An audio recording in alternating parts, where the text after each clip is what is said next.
Hello and welcome to Wednesday in Parliament. The main news from Westminster. The Labour leader says the government has put England's NHS and social care in a state of emergency. We need a government that puts the NHS first and will invest in our NHS. But the Prime Minister says Labour policies would leave no money to pay for anything.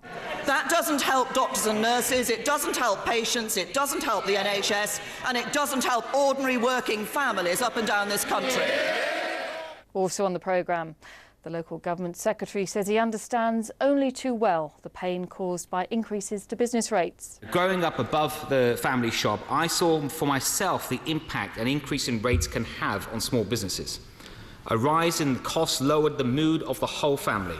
Even as a child, I knew that it wasn't good when I found a stack of bright red final reminders hidden away at the back of the drawer.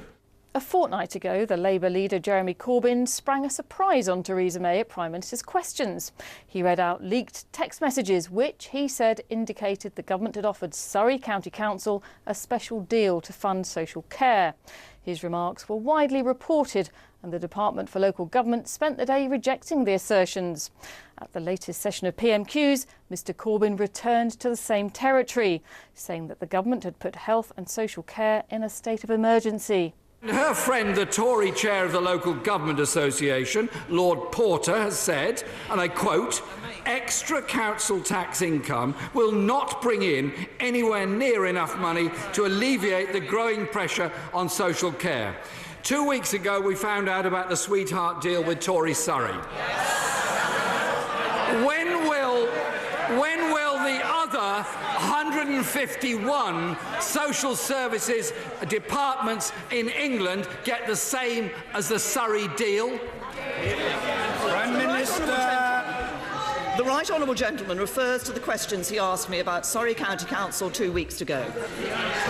Those claims were utterly destroyed the same afternoon. So rather than asking the same question, he should stand up and apologise. Mr.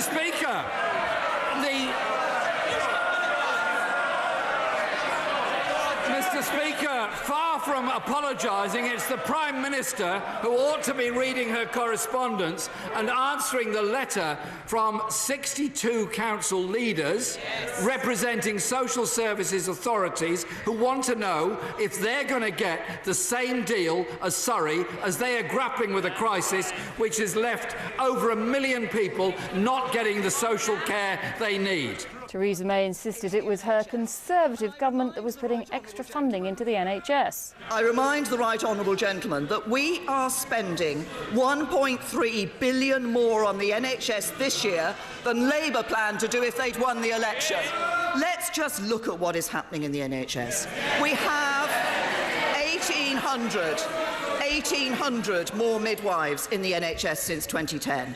We have more people being seen in accident and emergency since 2010. We have more operations taking place every week in the National Health Service. Our National Health Service staff are working hard. They're providing a quality of care for patients up and down the country. What they don't need is a Labour Party policy that leads to a bankrupt economy, because Labour's policy is you spend money on everything, which means you bankrupt the economy, have no money to spend on anything. That doesn't help doctors and nurses, it doesn't help patients, it doesn't help the NHS, and it doesn't help ordinary working families up and down this country.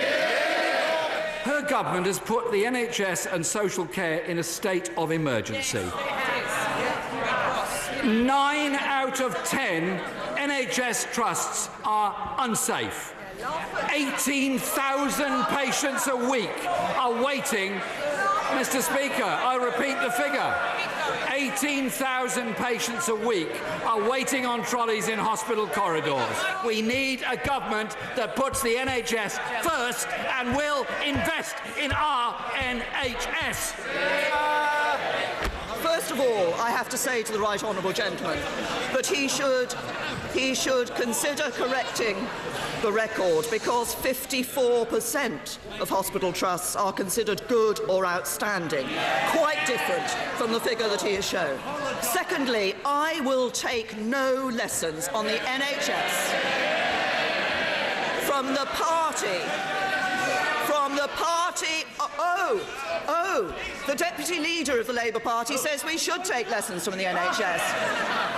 I won't take any lessons from the party that presided over Mid-Staffs Hospital and the day when it happened in Mid-Staffs Hospital. Remember, Labour used to talk about boom and bust?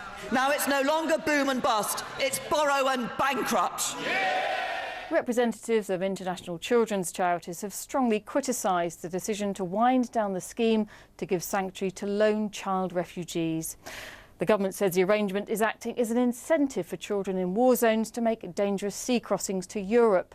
The Home Affairs Committee is investigating the issue. When the DUBS scheme was first announced, it was very clearly about targeting the most vulnerable children, and we thought that was absolutely the right thing to do. It makes very little sense to us that this scheme would be cancelled now when we know there are still 2,500 unaccompanied children in Greece, 10 times as many in Italy and many others across Europe. We are very disappointed that the DUBS scheme has closed. We would like the DUBS scheme to remain open and to remain as a safe and legal route for unaccompanied child refugees who are in Europe to seek sanctuary in the UK. I think the impact that we've seen of the closure and of some of the kind of confusion around what's been going on is quite severe. To take a handful of local authorities in Lewisham, they've offered 23 places for unaccompanied minors. Only one of them has been filled since that offer was made. Also aware of the real disjuncture between the National Transfer Scheme and the devolved administrations, particularly in Scotland and Wales. And if the DUBS provision is conflated with the National Transfer Scheme, it denies those nations the opportunity to make the full contribution we believe they desire to. When a country that's as capable and relatively wealthy as the UK, the 5th largest economy in the world, a country that has real expertise in child protection, that has real expertise in our staff at the Home Office, when a country like ours is seen to close the door in the face of child refugees and refuse to help, it is really noticed by other countries in the world. The government has said that one of their reasons for closing the DUBS scheme is because they think it was increasing the pull factor, that it was increasing the risk of children becoming involved in trafficking. If there is ever some very strong evidence to suggest that this kind of scheme or anyone like it was doing harm by encouraging children to make dangerous journeys, then we would have a problem with it too. And for that reason, we accepted the need for a date cut-off point when we first had the scheme announced. And I think there is very little evidence in this particular context that a scheme like DUBS would act as a pull factor. There is evidence that safe and legal routes protect children. And the question we should be asking ourselves is, what intervention is most likely to make children safe?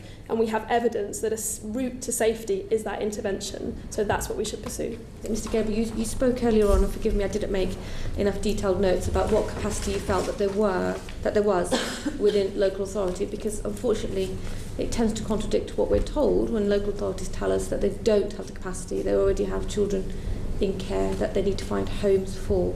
If Lewisham has 22 spaces going and only 150 children are proposed to be resettled through the whole DUBS programme in its entirety, that's a very significant proportion just to go to one London borough. So I think proportionately, actually, we're finding that there are quite large volumes of capacity. Your specific point, though, I think a huge amount could be done through the LGA and other forums to help share learning and best practice at a local authority level to, number one, help channel the interest and goodwill that we know exists to try and support refugee children into foster carers actually fostering unaccompanied minors. The committee then heard from local government representatives. If the DUBS scheme continued for the next financial year, do you think councils could offer more?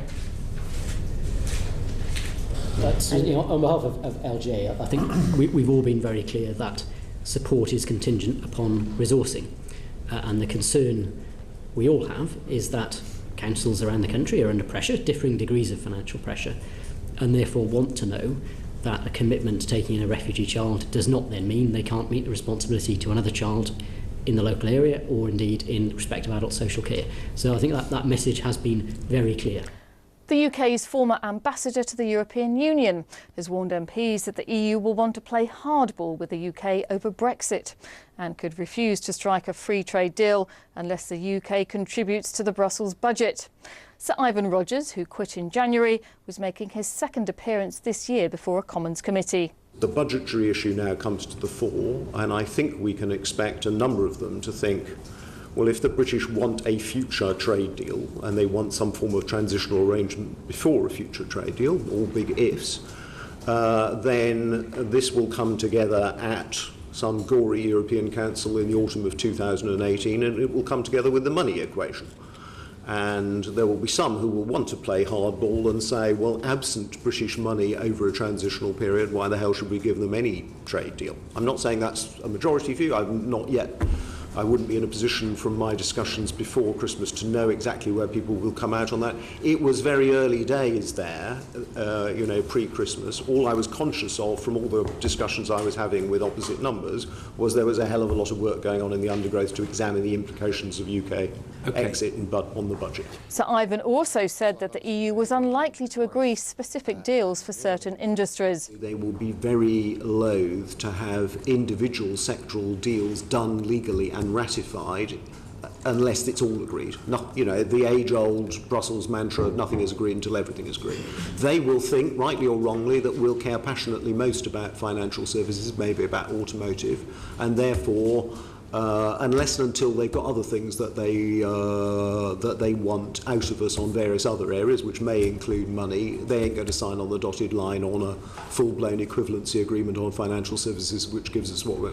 We have precisely the sort of problem that exists in every other international agreement, but that's the issue that we have to negotiate. We have an enormously valuable and competitive services sector with a huge surplus where we risk being screwed if we don't get this right. This is a very serious problem unless we get a bespoke financial services deal with equivalence which really works for us. I agree with you, then that comes to the governance arrangement. But this would be something the EU27 had not done for any other partner. It didn't do that for the States, and it hasn't been prepared to do it for any other partner. So we would have to say on financial services, we're big, you need access to us, access to finance on good terms, and a massive interest for you in still having London as a kind of centre in our time zone, but we need a totally different type of agreement with you from any that's previously been negotiated. The government has recently cut the funding for an Ethiopian girl band, saying there were more effective ways to invest UK aid. The International Development Secretary, Priti Patel, reviewed the funding after reports that the group had received millions from UK taxpayers. Her decision was raised at question time in the House of Lords. Popular culture is used to tackle difficult issues because it works. For example, many in your Lordship's House will be familiar with the Archers. The storyline of domestic abuse endured by Helen Archer resulted in a 20% increase in calls to the Domestic Abuse Helpline. The very popular Ethiopian girl group, Yenya, dubbed the Ethiopian Spice Girls by the Daily Mail, reaches 8.5 million people and helps transform the lives of some of the hardest to reach and most disadvantaged girls in the world. So may I ask the Minister why, when faced by attacks from the Daily Mail, did the Secretary of State withdraw funding from this multi-A-rated DFID project? Well, the decision was taken, as I mentioned earlier, because it was deemed that there were other things which were more effective that the money could be spent on. There is another programme operating in Ethiopia aimed at child marriage, which is the End Child Marriage. It focuses more on the rural areas that the Girl Effect programme wasn't reaching, and it was deemed to have more effect because it actually worked directly with the communities concerned. Now, Girl Effect is going to continue. We're not going to continue to fund it because we're going to send the money elsewhere, but we hope that it will continue, and we acknowledge that it did some good work whilst it was there. My Lords, was that judgment made after the Daily Mail had run its campaign or before? Well, the review The review which took place was actually begun before that process. We undertake an absolute review of how taxpayers' money is being spent to ensure that it gets full value for money. And that is a very important thing, because if we don't do things like that, then announcements such as that which was made by the Secretary of State this morning, announcing £200 million in urgent humanitarian aid, saving millions of lives in Somalia and in South Sudan, would not be possible. You're watching Wednesday in Parliament with me, Christina Cooper. Back to PMQs, where Theresa May was tackled over increases in business rates in England and Wales. New rates will come into force in April, following an assessment of the rateable value of business properties, such as shops and offices. The Prime Minister hinted at the prospect of special arrangements for businesses facing large rises. The government's business rates hike could devastate the local economy in my Brighton constituency. Brighton Pier is facing a 17% increase, the World End's pub 123%, and Blanche House Hotel a 400% increase. Does the Prime Minister recognise that Brighton will be disproportionately affected, and will she urgently set up both a discretionary fund to support small and micro businesses and agree to a full review of the whole system? Prime Minister. If we just stand back, business rates, of course, are based on the rental values of properties, and the rental values of properties do change over time. They go up and down, and it's right that rates change to recognise that. That's the principle of fairness that underpins the business rate system. We also, though, want to support businesses and recognise that for some, business rates will go up when these revaluations take place. That's why we've put significant funding in place for transitional relief. But I recognise that there has been particular concern that there will be some small businesses that are particularly adversely affected by the result of this revaluation. And that's why I've asked the Chancellor and the Communities Secretary to make sure there's appropriate relief in those hardest cases. Cash for local councils in England was the main business in the Commons for the rest of the day. The local government secretary, Sajid Javid, said he understood how it felt to face higher business rate bills, and he promised more support in next month's budget. Growing up above the family shop, I saw for myself the impact an increase in rates can have on small businesses. A rise in costs lowered the mood of the whole family. Even as a child, I knew that it wasn't good when I found a stack of bright red final reminders hidden away at the back of the drawer. And my dad was never shy about sharing about what he thought of out-of-town retail parks and how that took away customers from his shop on the high street in Bedminster. If he were alive today, I'm sure that he'd be the first to phone me up and lobby me about the business rates revaluation. In particular, I could just imagine him telling me about the treatment of large online retailers and how that compares to the more traditional shops on our high street.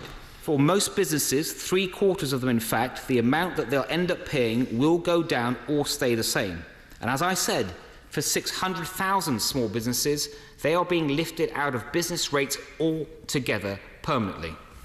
But while these 3/4 of businesses will benefit or see no change, I am also acutely aware of the impact on the quarter that will see increases.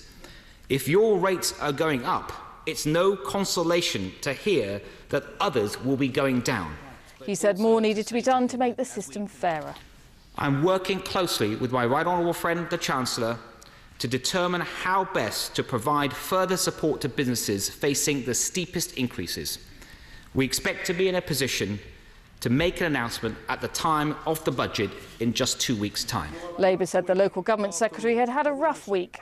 Accused by the former Conservative Party chairman of spinning the numbers, I hear that there was concern opposite, that the Secretary of State was being hung out to dry by colleagues. So it was good to hear the Prime Minister's spokesperson confirm that Number 10 still had full confidence in him. But in truth, in just 8 short months, the Secretary of State has been found asleep at the wheel twice. A social care crisis entirely of the government's own making, which he was warned about well in advance, and now a business rates crisis, which, given his party delayed the revaluation by 2 years, he must have known there might have been a problem for many businesses. Yet it's taken him until now, apparently, to grasp its seriousness. On Friday, MPs will be debating a bill that would ratify an international convention requiring governments to prevent violence against women. The private member's bill is being sponsored by the SNP MP for Banff Buchan, Ailey Whiteford, and the government supports it. But last time it was debated, a Conservative, Philip Davis, appeared to try and block the legislation. At PMQs, the SNP leader hoped the Prime Minister would discourage similar tactics. Will she join me in encouraging members to support the bill and discourage any attempts to use parliamentary wrecking tactics to stop it? The government has tabled some mutually agreed amendments, which the government will be voting for this Friday, and I hope that all honourable friends who will be on Friday will be supporting those measures. This is an important bill. The government has been supporting it, and I hope it will see support across all parts of this House. Companies involved in the so-called gig economy have been defending their working practices. Their workers get paid for each job they do, rather than being fully employed or on a contract. The boss of the food delivery firm Deliveroo said this gave workers flexibility. 85% of them had another form of income on top of what they earned for their deliveries. And he said Deliveroo wanted to do more. The developments we would like to see are greater support for our riders through potentially some benefits that employees might have.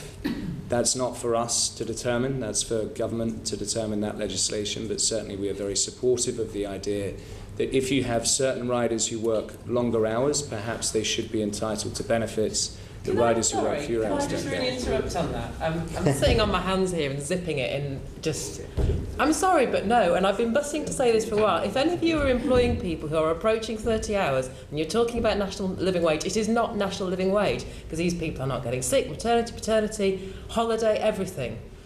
You all have a good handle on the numbers of hours that your people typically work. One by one, please can you tell me, never mind waiting for the government, when are you going to start paying people properly when they're doing on a regular basis something that's approaching full time? Dan.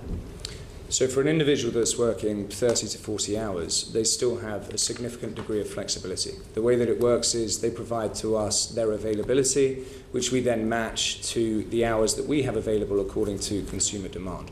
That can fluctuate. It's not about flexibility. It's about your duties. I understand, but it's because of that flexibility that they are self-employed, and within the confines of your choice of your business model. And within the confines of, if they were self-employed, we couldn't offer them the same degree of flexibility that we do, even working 30, 40 hours in a week. So if we were to make them employees, we would have to restrict that flexibility, which we know that they value. If we weren't to make them employees, then we're restricted from providing some of the benefits that we would, as a business, like to provide. That, as we go through the next few months, is hopefully something that the government will consider looking at, and there may be legislation we hope That's not my question. If you have, what I'm interested in, if you have employees, and you can all get underneath the data to understand whether they're working for somebody else or not, if they're predominantly working for you, full-time hours, then in my view, you need to look at their wages properly and they are employed by you, they are no longer self-employed. And pay national insurance. Yeah. I understand. So as I said before, there is significant flexibility even in those that work significant hours, 40 to 50 hours in a week, and thus we do maintain a self-employed model for those individuals, which we think is appropriate. We're going to go down the road with high discussion, but Dan, there doesn't seem any flexibility at all except on your side. The flexibility is... You're not paying national insurance, you're not covering from other costs which taxpayers will have to actually pick up. I mean, it's a marvellous model if you can get away with it, isn't it?